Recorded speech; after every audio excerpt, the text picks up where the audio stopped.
हथवा के ली है राजा लोटिया त कन्हवा पे धोतिया त कन्हवा पे धोतियाई हो। राजा चल दिहले भोरही नहाई त रानी से अरज करे, रानी से अरज करे हो। रानी लिपि राख्यू हमारी चौपैया, धनुष हम पूजब, धनुष हम पूजबाई हो।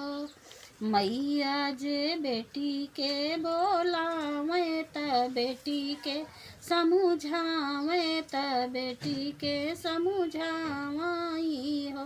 बेटी लिपि नीरा क्यों चौपैया, धनुष बाबा पूजी है, धनुष बाबा पूजी हई हो। सुरभिनी गैया के गोबरा त गंगा जल पानी, गंगा जल पानी नी हो। सुरभिनी गैया के गोबरा गंगा जल पनिया त गंगा जल पनिया आई हो। सीता बाए हाथे धनुष उठावे, दाहिने हाथे लीपै, दाहिने हाथे लीपाई हो। सीता लिपि दीही बाबा के चौपैया, धनुष बाबा पूजी है, धनुष बाबा पूजी हई हो। सुरभिनी लवटी के आए जब राजा, आंगन बीचे ठाड़ी भाए, आंगन बीचे ठाड़ी भाए हो। रामा देखते चकित भाए चकित भाए राजा त रानी के बोलावे, की रानी के बोलावाई हो।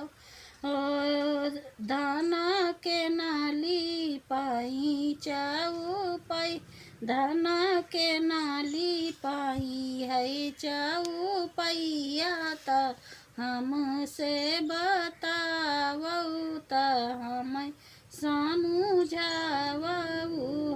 तुही मोरे पियवा से पियवा, तुही श्री साहेब, तुही श्री साहेब हो। स्वामी सिया दिया लिपि चौपैया, देखत निक लागे, देखत छवि लागई हो।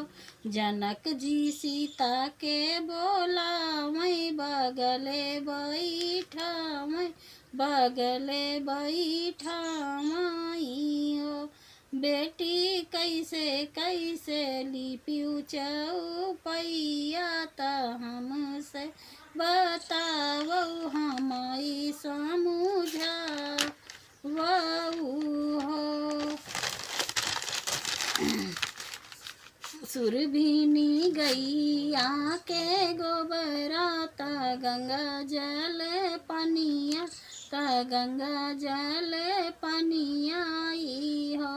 बाबा बाए हाथे धनुष उठाए, दाहिने हाथे लीपे, दाहिने हाथे लीपे नी हो। तुही मोरी बेटी से बेटी की, तुही हमारी लक्ष्मी, तुही ने हमारी लक्ष्मी नी हो। बेटी जवान मंगन तुही मंगबू हई, हम देबऊ हई, हम देबई हो। पहिला मंगन सीता मांगई, मंगन विधि पुरवई, मंगन विधि पुरवाई हो।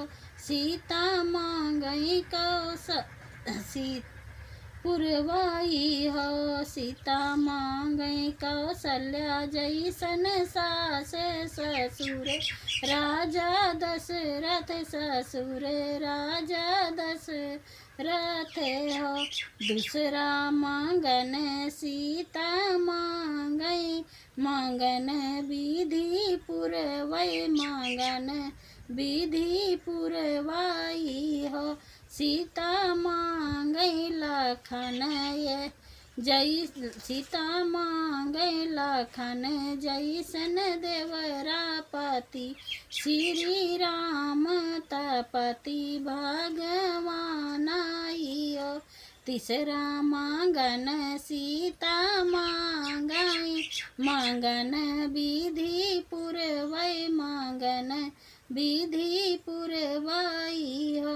सीता मांगई अयोध्या के राज सरयू के नहावन सरयू के नहा